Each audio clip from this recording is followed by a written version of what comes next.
Standing up in McKinney, this is According to Callus.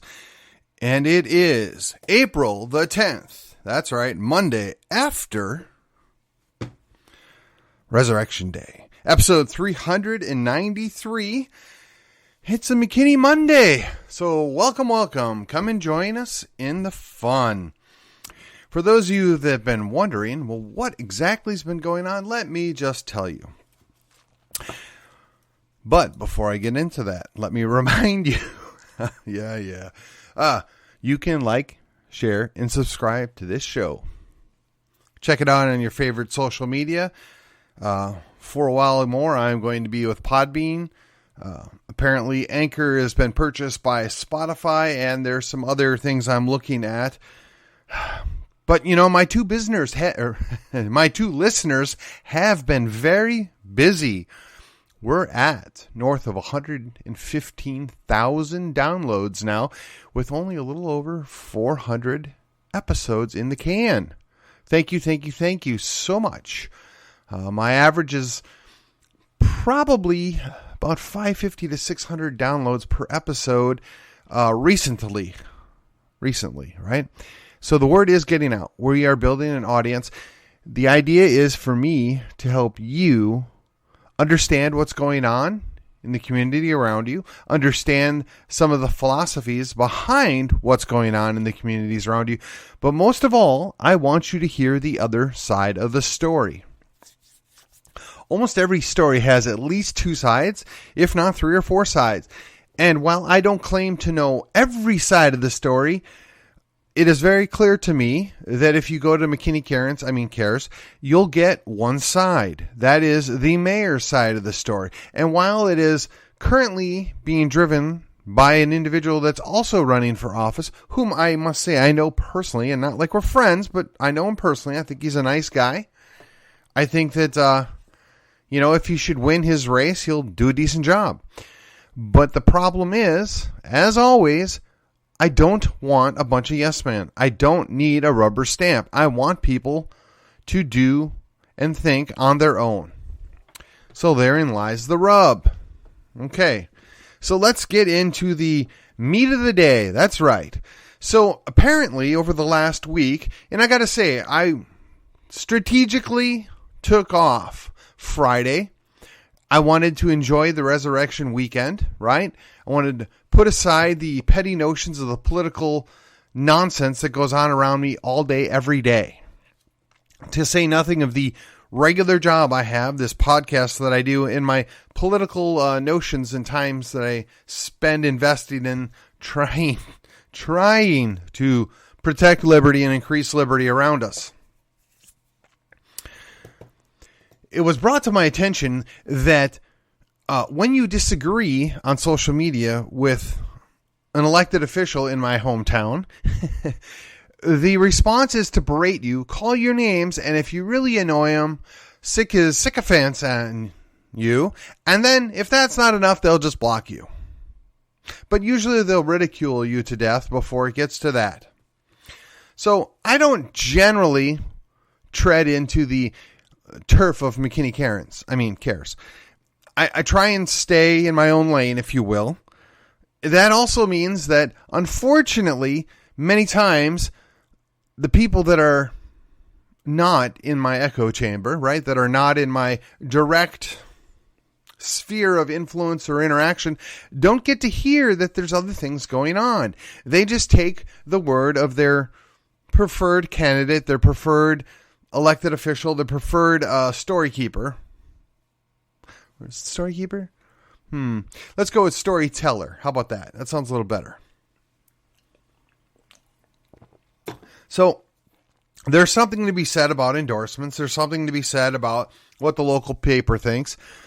But by and large, that's driven by one or two individuals. Whether it's a single individual that does the vast majority of vetting, whether it's a single small group that does vetting, it always ends up being the same situation. It doesn't matter what side of the party or what side of the dichotomy you're on. You generally get the same kind of people from one group every time.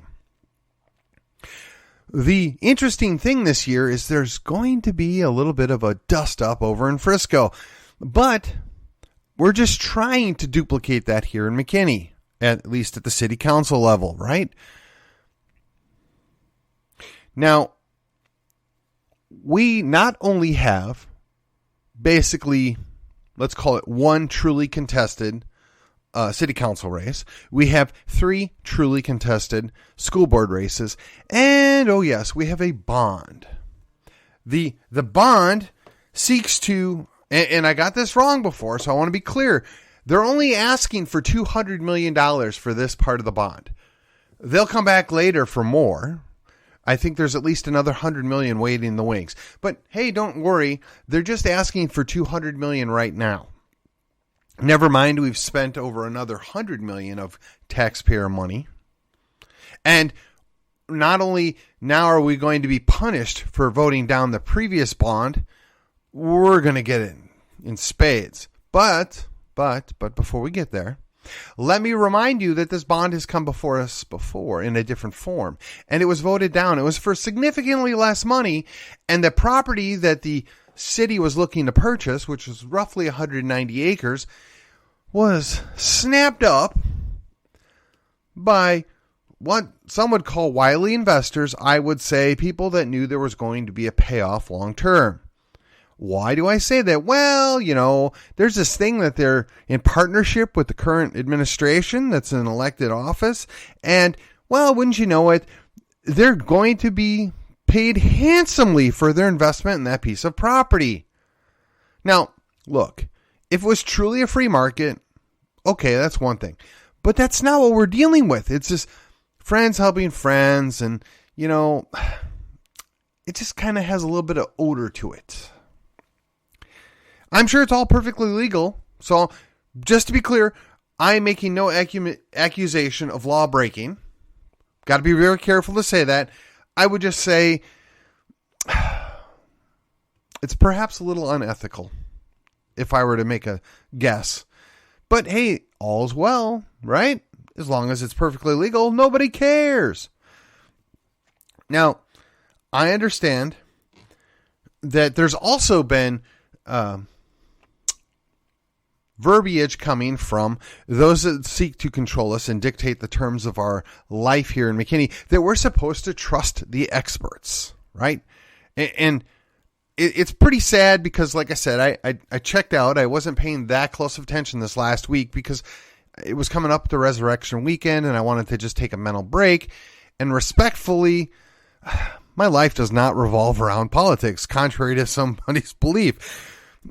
But it was made known to me that the mayor's main discourse is to say, you all need to quit asking questions and just trust the experts.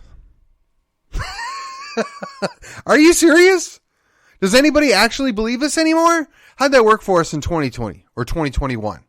Never mind the whole circus that's been going on in the clown world at the national level. Just out our own back door, we're supposed to trust the experts. The experts tell us the airport's a good idea. The expert study says the airport being owned by taxpayers is a great idea. But let me ask you, who paid for the study? Who benefits from the expansion? Oh, might that be the same group of people? I don't know, but you probably ought to look and find out, don't you think? Don't you think that might just be a little useful information to imply there? Now, likewise, for reasons I don't quite grasp, the mayor in my city is somewhat popular with the amount of people that show up to vote, which is disconcerting that so few people actually do care to vote. And I think it was 10% of the population showed up to vote. I could be wrong. But it seems to me there was around 20,000 people, and I think only about 110,000 are actually of voting age. So, I mean, that's a pretty decent turnout, 17, 18, 16%, somewhere in that ballpark. And to get 60-some% of that, that's pretty good too. But that just means there's a whole lot of people that didn't care enough to show up to vote. Now, perhaps if you were to tell them, I'm going to charge you $500 to $1,000 a year for the next 10 years so that we can have an airport to come here and make more warehouses and, oh, by the way, more noise. Maybe you'll wake up. Maybe you'd be interested. But I'll guarantee you one thing. Those folks over in Stonebridge, just like they got the stadium where they wanted it, which, by the way, is a terrible location. Hey, but trust the experts. The airport will probably get approved by those same people. The question is whether or not there's going to be enough people that show up that aren't in Stonebridge to offset them. That say maybe we don't want that there. Or maybe we don't want to be paying for it for the next 10 years. Who knows? Inquiring minds want to know. The sad thing is, I don't trust the experts. I don't trust people to get paid to come up with conclusions. I don't believe that any study that has a set outcome desired and then has to produce the paperwork or the statistics to back it up is worth what we've paid for it. I would suggest to you that anytime somebody says trust the experts, they're trying to hide something. They don't want you to know the truth. They want you to just buy their story. Case in point, the so-called experts we have on the school board right now. Oh, well, they have teaching experience. They have this experience. Oh, they've been there for 30 years. Clearly, they must know what they're doing. Yeah, excuse me if I'm not buying it. Excuse me if I want something more than that. So you'll excuse me if I need something more than a claim of expertise. For those of you who know what genetic fallacy that is, I would really appreciate it if you would go ahead and put that in the comments on social media so those that don't bother to listen will understand the genetic fallacy at play here. The appeal authority does not work, does it? It's not enough. Speaking of an appeal to authority, so my mayor wasn't content to have the school district under his thumb or under his helpful, watchful eye. No. He had to go over to Frisco as well and prosper and make recommendations in the past. Now, fortunately, they were disregarded. I'm hopeful that the same thing will happen yet again. But one wonders, what is it exactly that he's trying to do? Why is it that he keeps involving himself in other municipal races that are outside of his own municipality? Would it be that he sees himself as something more than it already is? Does he have designs to become something more than just a mayor? Now, unfortunately for Mr. Terrell and Allen, that didn't work out so well. You see, after he had been there living as a resident of the city hall for 20 plus years and he was put off the pasture, he decided he would move to the county courthouse. That didn't turn out so well for him. Now, I'm sure he did a nice job when he worked at the city council, and I'm sure he was paid handsomely, either directly or indirectly. And I bear no ill will to him. And now that he's got a nice building recreation center named after him, perhaps he'll stay retired. And if that's all I need to do, name something after the current mayor of McKinney to make him go away and stay away, I would willingly do that. I say we need the new city hall after him just so he'll go away. Oh, I'm sorry. That was not very nice of me. Well, no. I want you to have a very nice retirement. See, the problem is I don't believe he wants to retire. I've heard time and time again that apparently they want to reopen the city charter so that there could be a third term for the mayor. I don't believe that the city's very interested in changing the city charter once again, but they may. I don't think it would be best for the city. I think there's plenty of other good people that could do just as good a job without being nearly as divisive or problematic as the current mayor. But that's just me. And I would actually say that there's at least 3 people currently on the city council that could do just as good a job as the current mayor. And I wouldn't even necessarily like their policies, but I know that they would at least be a little less divisive. And you wonder why the mayor runs around projecting divisiveness and anger at everybody else, yet he himself is immune to that criticism. That's because he lives in the world of projection. he projects the very thing he's guilty of on everybody else, and then refuses to acknowledge that maybe, just maybe, he could be wrong as well. Of course, like I said, 2 more years, folks, 2 more years. And for those of you who pay close attention, I've mentioned at one point in the past that he and a friend of his, apparently a prominent fundraiser at some level, showed up at the Collin County Republican Party's office demanding an audience, and that he would like to be considered to run for candidacy of some political partisan office as a Republican. Now, I'm fairly certain that's not going to work out very well. Why? Because, one, I mean, he makes Mitt Romney look like Ted Cruz, number one. Number two, the guy actively promotes Democrats and actively works against other Republicans.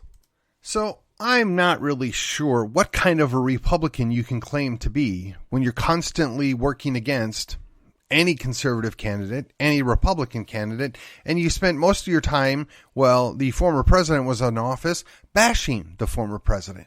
Now, mind you, I understood why a lot of people were not thrilled with the previous president. I do, especially some of the real good conservatives, and quite frankly, some crazy leftists, but they're not on our team generally. But it was ironic that the complete, let's say, low-rent version of Donald we have as our mayor was so offended by the real deal.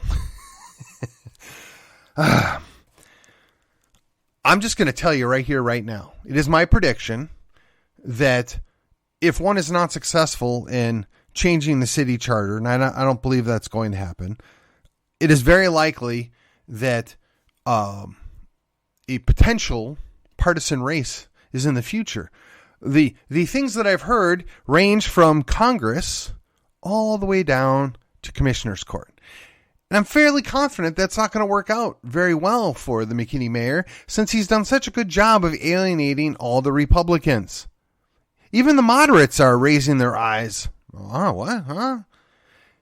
I mean, he is a good moderate, right? We like our moderates in city government. Not sure why, but we do.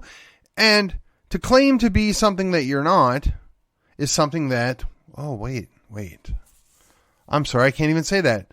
At least half of our state reps could fall under that, right? Claim to be something that they're not. But it's every elected official all the time. I mean, we have to count out the exceptions to the rule. Let's see. We've got Thomas Massey in Kentucky, Rand Paul in Kentucky. I guess years past I would have counted Mike Lee, and he's over in Utah, if I remember correctly. And then we've got Ted Cruz, but, you know, he's kind of an anomaly all of himself. And, oh yeah, and the the former great Republican Representative Ron Paul. And I guess we'll if we're going to go into former elected officials, Senator Don Huffines. Other than that, we don't have a whole lot of good liberty lovers that have ever been elected, or people that run on one thing and then do that thing that they said they were going to do. Unless, of course, you're a leftist Democrat. Apparently, all the leftist Democrats are completely honest about the things they want to do, and they try and go and do them and make their voters very, very happy. It's only in the Republican Party that they feel the need to sell their people out, and when they run as good, strong conservatives, and then they're not. Funny how that works, isn't it? And yet, we think we're going to vote harder, and it's going to make it better. Show up, and we're going to conserve some more. How's that working for the ladies' bathroom? Hey, but don't you worry. 2 more years, and it's off to the retirement home for my mayor. Because I don't see a future in partisan politics. Now, I think that he might be formidable as a Democrat, because he's got a whole lot of people fooled. But once he has to, admit what he is, that's going to be a much harder race to run in Collin County. Because we're not buying it. We know better in McKinney. Frisco ought to know better now. Prosper's going to find out if they haven't already. And Allen's probably been laughing at us for the last 2.5 years. Hey, but don't you worry. We still have that statue. We didn't change the road name yet. But, that didn't go away. It just was a convenient fodder for patting somebody's back. Hey, but trust the experts. I mean, honestly, that's what we're dealing with. Somebody that doesn't have an argument, so calls names. Doesn't want to discuss the issue, so he berates you. Then when you ask legitimate questions, he bullies you for daring to question him in his turf, i.e. City Hall.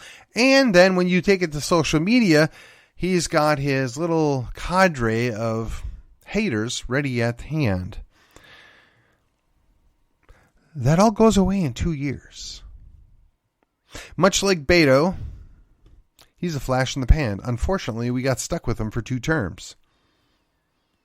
But I'm here to tell you, if we don't act, if we don't take the offense, not be offensive, but take the offense. If we don't actively recruit and find good quality people to run, we're going to continue to deal with this time and time and time again. I don't need somebody with the loudest voice. I don't want somebody with the absolute best credentials necessarily agreeing with me. I just need somebody that's quality, that has an open mind, that thinks things through, stands on principle, and generally comes from my worldview. And I'd be glad to support them for any municipal race going forward. Sadly, I don't think we're going to get that. I think the period where we could play along and say that it was nonpartisan is now over. And we have really nobody to blame for that than ourselves. You can see, as we've played out at the national level here in the last couple of weeks, you cannot trust commerce to keep people conservative. You cannot trust big business to do the right thing for their customers. Those days are over, folks. I'm here to tell you. We've been sold out to the latest vibe, for lack of a better word. Whatever the zeitgeist of the moment is what we're going to have shoved down our throat. Doesn't matter if it's TV, radio, advertising, magazines, newspapers, even on the internet. Now, the internet's a little bit more challenging to control, but believe you me, they've got their thumb on that scale too. But there's no reason to be bitter about it. There's no reason to get angry. Just keep doing the right thing. Stand on principle, push back, take the offense. How do you take the offense? That's right. You go find new things. You create new territories, new organizations. We have to be resilient and we have to be smart. We have to be flexible. We have to take the initiative. And that's one of the things you don't do if you stay on defense all the time. You must take offense.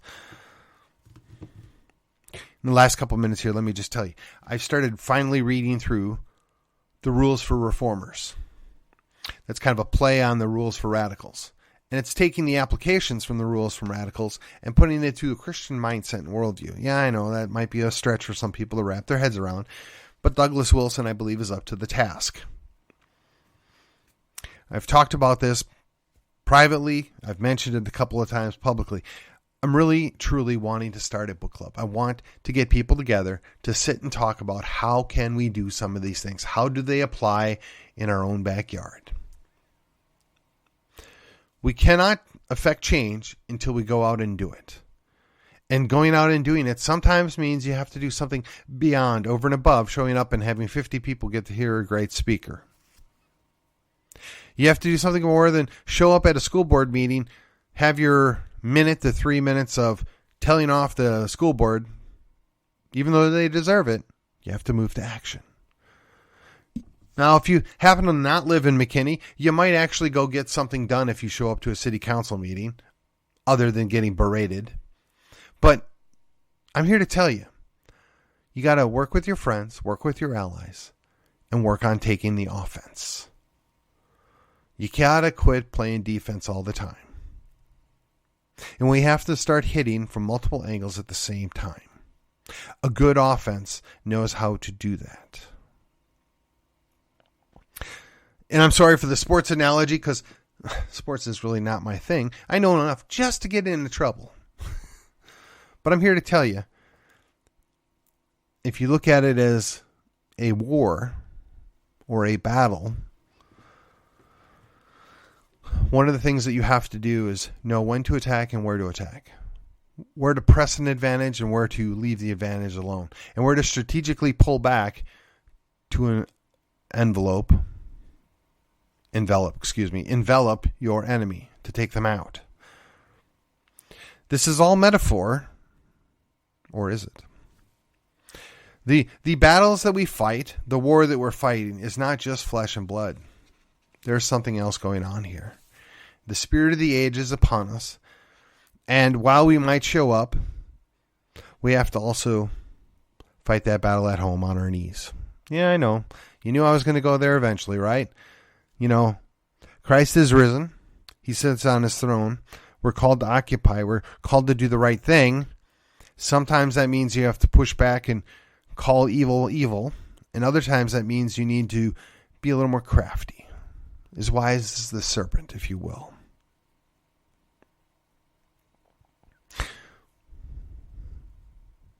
There are more ways to win the battle than what we talk about. And not everybody should be doing the same thing. It's very likely that maybe you are not the foot soldier. Perhaps you're the eye, or you're the ear. Perhaps you're the spleen. I don't know. The big toe. Not everybody needs to do the same thing, but everybody needs to be part of the same body, working towards the same goal. And I think that gets lost all the time on my team. And, you know, I'm here and I'm happy to be a cheerleader. This is my role with my podcast. To cheer and call to action those people around me, to get them off their duffs, to be involved. I had a great conversation with a member of my family over the weekend. And I said, you know, just like I taught my daughters, I don't necessarily want to beat you up to make you agree with me. I much rather would have you come to your own conclusions from a process to where you know what you believe and why you believe it, and you decide whether or not that decision or that person is going to best match what you want. It's okay to disagree with old Mr. Callous here, but you need to be able to articulate why and what you're looking for. So, my friends, as I wrap this up right now, let me remind you, you can also rate and review this show. Every little bit helps.